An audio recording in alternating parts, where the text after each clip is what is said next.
La chronique juridique. Une présentation de Nathalie Dubé, notaire, maintenant au 14 chemin des Poiriers à Montmagny. Je vous souhaite la bienvenue à cette autre chronique juridique en compagnie de Maître Gabriel Sanson du bureau du groupe Mallette, maintenant situé au 14 chemin des Poiriers à Montmagny. C'est sur les 2 étages, donc on ne peut pas dire exactement le bureau parce que là, maintenant, il y a du monde partout. On occupe une bonne partie. Notaires, comptables, vraiment.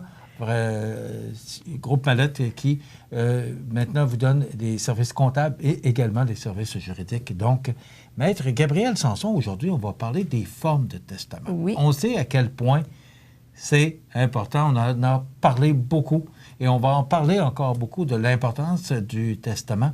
Maintenant, il y a différentes formes de testament. Oui, exactement. Puis vous l'avez dit, on n'en parle pas assez des testaments. Parce qu'il y a encore beaucoup de monde qui n'ont pas de décèdent testament. sans testament. Oui. Et c'est problématique pour les gens qui restent. Oui, très problématique. Puis c'est sûr que les gens, oui, tout le monde sait qu'on peut faire un testament dans la vie. On ne sait pas nécessairement qu'il y a différentes formes de testament qui existent. Et à partir de là, oui, il y a des formes de testament, mais qu'est-ce que ça implique, une forme ou l'autre de testament? Donc, c'est ça que je veux venir un petit peu clarifier pour les gens aujourd'hui. Parce que, oui, comme notaire, c'est sûr que, bon, vous savez, il y a le testament notarié, qui est le premier testament qu'on connaît. C'est un testament que... Le plus sûr et le plus... Oui, le plus efficace, c'est le plus efficace, c'est le bon mot. Le plus sûr. Ouais. Dans le fond, le testament notarié, c'est un acte authentique. Nous, on a des obligations. Quand on rencontre les gens, il faut s'assurer des volontés des gens, de la compréhension des gens, la capacité de la personne à signer le testament. Si une personne est en perte d'autonomie, on va vérifier avec le médecin pour venir confirmer que la personne peut faire son testament au moment où on la rencontre. Et...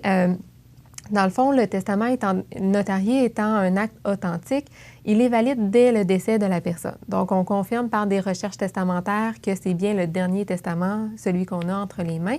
Mais on n'a pas besoin de faire d'autres étapes par la suite. On peut utiliser ce testament-là pour régler la succession. Et le fait que c'est un testament notarié qui est enregistré, bien sûr, le testament est toujours retraçable. Donc, il n'y a pas de risque qu'il soit perdu un jour puis qu'on se dise, bien, il me semble qu'elle avait fait un testament, mais là, on n'a pas de trace de ça, on n'est pas capable de le trouver.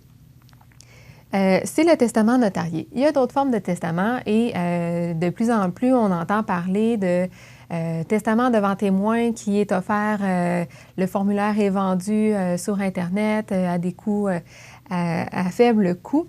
Mais il faut savoir ce que ça implique, le testament devant témoin, ce que c'est et ce que ça peut impliquer au décès. Donc, les 2 autres formes de testament qui existent, à part le testament notarié, c'est le testament devant témoin et le testament holographe. Testament holographe, dans le fond, c'est simple, c'est le testament qui est rédigé par le testateur entièrement de sa main et qui est signé. Et ça pourrait être témoin aussi. Pas le testament holographe. Vous pourriez le faire ce soir chez vous, vous l'écrivez en totalité de votre main, vous le signez, c'est le testament à la main. Donc, si jamais on n'est pas certain au décès, c'est qu'on va venir engager un expert en écriture qui va venir confirmer que c'est bien votre écriture là, en fonction de d'autres signatures, d'autres documents que vous auriez écrits. Okay. On n'a pas besoin de témoin dans ce cas-là. Le testament devant témoin, celui-là peut être écrit de notre main ou il peut être écrit, par exemple, à l'ordinateur. Il est signé par le testateur, mais là, c'est important justement qu'on ait 2 témoins qui signent. Les témoins doivent nous voir signer, être capables de venir dire qu'on était apte à signer quand on a signé. Et on doit dire devant nos témoins que ce qu'on signe aujourd'hui, c'est notre testament. Donc, les témoins, c'est important parce qu'au moment de notre décès, c'est eux qui vont pouvoir confirmer qu'on a signé notre testament. Mais les témoins sont morts. Voilà, moi, je regarde toujours... Moi, je vais toujours au pire des situations parce que c'est correct. Vous êtes là pour ça, pour nous donner réponse à nos questions. Puis moi, je sais que les gens ont dû penser à ça. Ouais, mais si les témoins disparaissent, ils sont décédés ou en chicane ou peu importe. Là, il y a qui ne sont pas retrouvables. Qu'est-ce qui arrive? Au moment du décès, il faut qu'on soit capable de retracer au moins un des 2 témoins qui va venir nous faire une déclaration sous serment. Il va venir confirmer justement, oui, la personne, elle a signé son testament, elle était apte à le faire, je l'ai vu signer son testament. Si on n'est pas capable de retracer aucun des 2 témoins, les 2 sont décédés ou il y en a un qui est décédé et l'autre, on n'est pas capable de le retrouver du tout, il y a un article dans le Code civil qui vient dire que S'il y a un testament qui ne peut pas valoir pour une certaine forme, par exemple, le testament devant témoin ne pourrait pas fonctionner parce qu'on n'a plus de témoin, on peut regarder s'il peut valoir pour une autre forme. Donc, dans ce cas-là, si on l'avait écrit à la main, le testament, qu'on avait 2 témoins, on pourrait faire valoir le testament comme étant un testament holographe si on a tous les éléments pour le faire. Mais si, par exemple, on avait le testament écrit à l'ordinateur avec témoins, on ne retrouve plus les témoins, on va avoir de la difficulté à utiliser ce testament-là au décès. Donc, mais là, on s'embarque dans des frais qui n'en finiront plus. C'est que ce que, justement, les gens, souvent, ne sont pas au courant quand ils signent les testaments, qu'il faut qu'ils le fassent holographe ou devant témoin, c'est que ces testaments-là ne sont pas valides directement au moment du décès. Le Code civil oblige, dans le fond, de faire une procédure devant tribunal, une procédure de cour qui va permettre de venir valider le testament, confirmer que c'est bien le dernier testament et que c'était les volontés de la personne. Donc, il y a des cas où il n'y a aucune contestation, ça va bien, tout le monde est d'accord que c'est bien le dernier testament. On va faire la procédure. Il n'y aura pas d'embûche. Par contre, la procédure elle-même prend environ 2 mois à faire. Pendant ce temps-là, la succession, elle est gelée. Pas personne qui peut agir dans le cadre de la succession. Et c'est des frais qui sont facilement 5 fois le coût d'un testament notarié. Donc oui, la personne a pallié, a fait son testament, donc c'est mieux que de rien avoir fait du tout. Ça lui permet de mettre ses volontés sur papier. Par contre, pour la succession, pour les gens qui vont régler la succession, c'est beaucoup plus complexe parce que ça va être très long à régler et il va y avoir beaucoup plus de frais que la personne si elle avait tout simplement fait un testament notarié. Est-ce qu'on peut revenir à la question, parce qu'il y a quelqu'un qui nous pose une question, puis je vais vous la poser. Alors, Jean, est-ce qu'on peut mettre à l'écran la question pour, justement, parce que vous parliez de testament sur Internet, savoir, est-ce que les formulaires de testament provenant des sites Internet de la France, du Canada anglais ou des États-Unis sont valides ici au Québec? Ça va toujours dépendre, en fait, comment le formulaire est fait. Parce que c'est sûr qu'ici au Québec, ça va être le Code civil qui va s'appliquer. Donc, il faut toujours que ça respecte ce que le Code civil demande comme formulaire. De façon générale, par le testament devant témoin, avec les éléments qui sont permis, si on a un testament, par exemple, en Ontario, les testaments habituellement sont faits devant témoin. Il n'y a pas de notaire, c'est des testaments souvent écrits à l'ordinateur avec 2 témoins. Ils sont valides ici au Québec. Dans le fond, on fait la procédure pour les valider, puis on est capable de les utiliser au Québec, il n'y a pas de problème. Il faut seulement que ça respecte, dans le fond, les règles soit du testament holographe ou du testament devant témoin au Québec, mais de façon générale, on est capable d'utiliser ces testaments-là. OK. Mais là, on parle des situations où tout va bien. Donc, la famille s'entend, tout le monde est... Il n'y a pas de doute sur le testament qui a été fait. Et là, on parlait déjà de délai et de frais. Mais ces testaments-là, étant donné que c'est pas le notaire qui a rencontré la personne, il n'y a pas eu de conseil juridique, donc déjà en partant, des fois, il y a des manques dans les testaments qu'on se retrouve quand même à avoir une portion de la succession qui ne peut pas être réglée par le testament. Il arrive quand même souvent qu'il y a des contestations. Donc, est-ce que la personne était apte au moment où elle a signé? Si quelqu'un n'est pas héritier puis qui dit, bien, cette personne-là, moi, je sais qu'elle n'était pas apte, je veux prouver qu'elle n'avait pas la capacité de comprendre ce qu'on lui a fait signer. Et il peut y avoir des contestations à ce niveau-là. Si la personne était influencée par quelqu'un pour signer le testament, si c'est quelqu'un d'autre qui a signé ce testament-là, quand je vous parlais tantôt de l'expert en écriture, il va falloir démontrer que c'est bien la personne qui a rédigé le testament et qui a signé. Et le problème aussi qui arrive avec ces formes de testament-là, c'est un testament qui est facile à perdre, à égarer ou à détruire. Donc, quand nous, on le fait, il faut s'assurer qu'il est toujours retraçable, que les gens vont le trouver au moment de notre décès, qu'ils vont trouver l'original.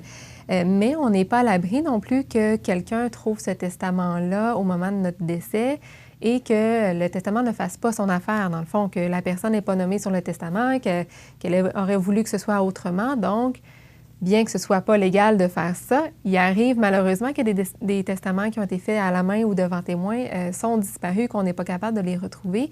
Et là, bien sûr, les volontés de la personne ne pourront pas être respectées parce qu'on n'aura peut-être même pas connaissance que ce testament-là avait été fait.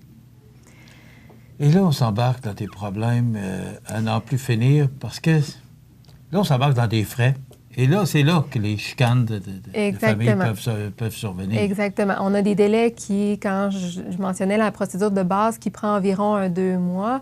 Là, on a les délais qui rallongent. On a des contestations, donc très souvent, on va se retrouver avec des avocats dans le dossier. On va se retrouver à devoir aller en cours pour débattre aussi. Donc, les frais vont s'accumuler. C'est des frais qui vont être souvent assumés par la succession aussi.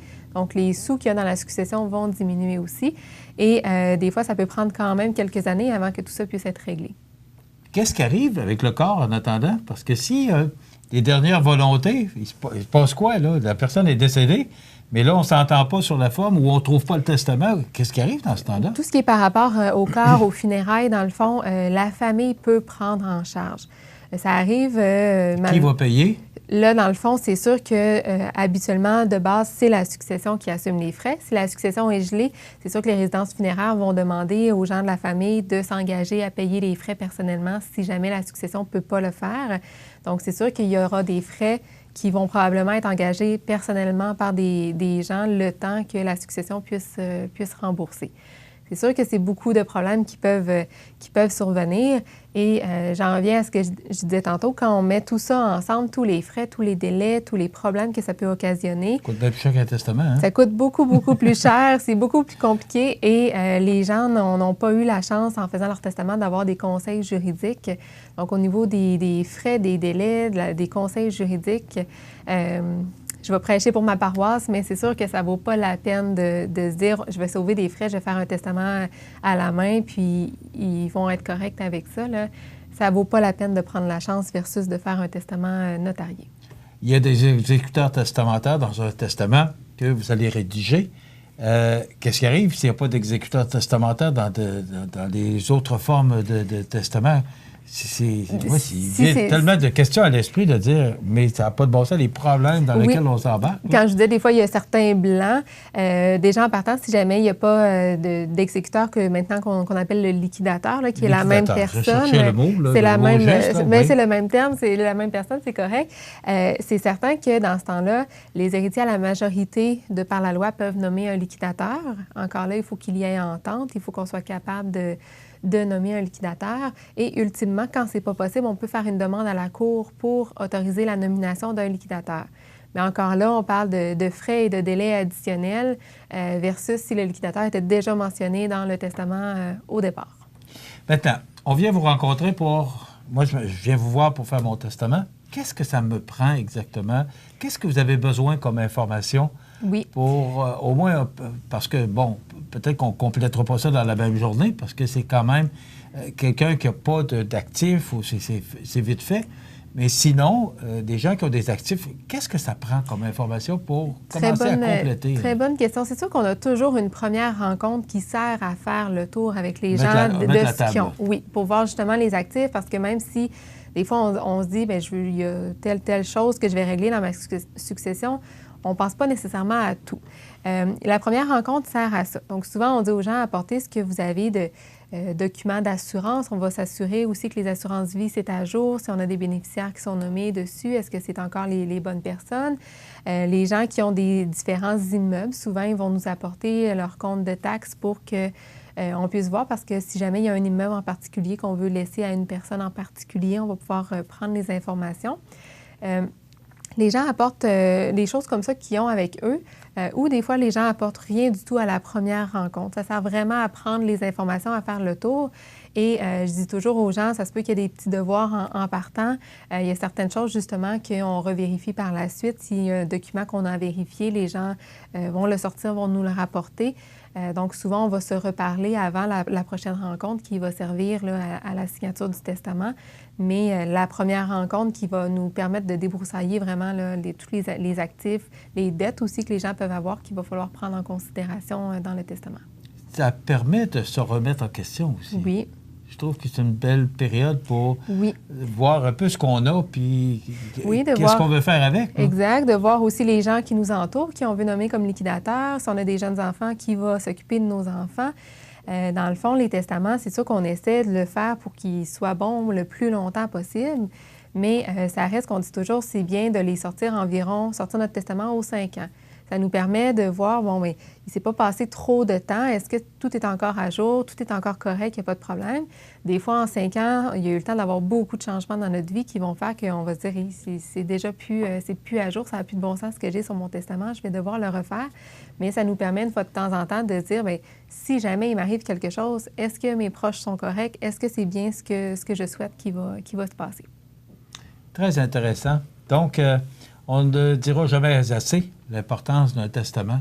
Et aussi, je vais dire comme vous prêchez pour votre paroisse, mais on voit la différence et l'assurance qu'on a de passer devant le notaire et de s'assurer qu'après ça, bien, la famille, les liquidateurs, peu importe, tous les gens qui sont concernés par votre décès, bien, qu'il n'y ait pas de problème... qu'il n'y ait pas de problème à régler votre succession. Par la suite, parce que c'est ça, les gens, des fois, pensent qu'on fait seulement parler du testament notarié parce qu'on veut absolument avoir le mandat, mais c'est que c'est important que les gens sachent, dans le fond, si vous faites le testament devant témoin, mais c'est que vous êtes en connaissance de ce que ça peut impliquer.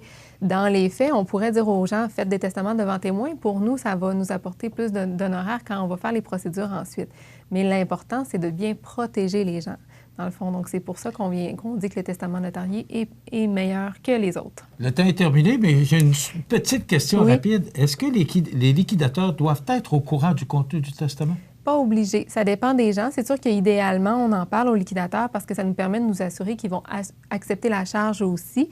Il y a des gens qui informent les liquidateurs. Il y en a d'autres qui disent, moi, je préfère garder ça pour moi, puis ils le sauront à mon décès. C'est vraiment propre à chacun. Très intéressant comme chronique. Donc, vous avez besoin de conseils, vous voulez faire le testament, vous avez des enfants, peu importe la situation. D'abord, moi, je voudrais rencontrer Maître Gabriel Sanson, juste pour mettre la table. Moi, je pense que c'est l'expression appropriée. Puis, voir qu'est-ce que ça prend exactement. Puis vous aurez toute l'information. Puis après ça, bien, vous pourrez aller de l'avant. Donc, Maître Gabriel Sanson, ici, le groupe chez Mallette, au 14 chemin des Poiriers, Montmagny, 248-57-77. Faites attention parce que c'est tellement important. Peu importe la forme de testament, ce qui est important, c'est d'avoir un testament, mais pour vivre en toute sécurité, notarié. Voilà, ça complète notre chronique pour aujourd'hui. Merci. Merci à vous. On se retrouve dans 2 semaines. Ça complète.